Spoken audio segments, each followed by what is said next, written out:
কবি সুকুমার রায়ের লেখা সৎপাত্র। শুনতে পেলুম পোস্তা গিয়ে, তোমার নাকি মেয়ের বিয়ে। গঙ্গারামকে পাত্র পেলে, জানতে চাও সে কেমন ছেলে? মন্দ নয় সে পাত্র ভালো, রং যদিও বেজায় কালো। তার উপরে মুখের গঠন অনেকটা দিক পেঁচার মতন। বিদ্যে বুদ্ধি বলছি মশাই, ধন্যী ছেলে অর্থ বসাই।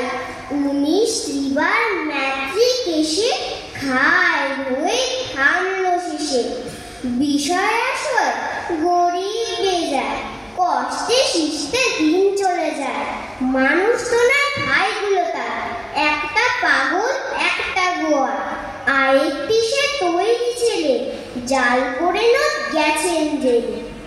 কনিষ্ঠটি তবলা বাজায়, যাত্রা দলে 5 টাকা পায়। গঙ্গারাম তো কেবল ভোগে, পীরের জ্বর আর পাণ্ডুরোগে। কিন্তু তারা উচ্চঘর, কংসরাজের বংশধর। শ্যামলাহিরি বনগ্রামে কি যেন হয় গঙ্গারামে। যা হোক এবার পাত্র পেলে, এমন কি আর মন্দ ছেলে। আমার পরের কবিতা বাংলা টাংলা, কবি অপূর্ব দত্ত। অ্যানুয়ালের রেজাল্ট হাতে বাড়ি ফিরল ছেলে। মা বলল, কোন পেপারে কত নাম্বার পেলে? হিস্ট্রিতে মার্ক 84, ম্যাথসে 90। মা বলল, fantastic, just like a hero.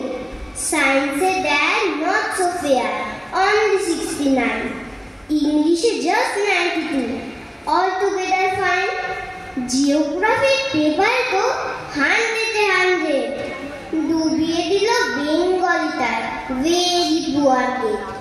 ছেলের মাথায় হাত রেখে মা খোঁজ দেখিয়ে বলে, নেভার মাইন্ড, বেঙ্গলিটা না শিখলেও চলে। বাবা বলল, বেশ বলেছ বঙ্গমাতার কন্যে। বাংলা টাংলা আমার মতো অশিক্ষিতের জন্য। বিদ্যাসাগর, রবীন্দ্রনাথ, নেহাত ছিলেন বোকা।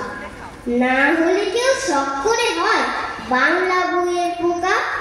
মা বলল, চুপ কর তো, ওর ফলটা কিসে? স্কুলে কেন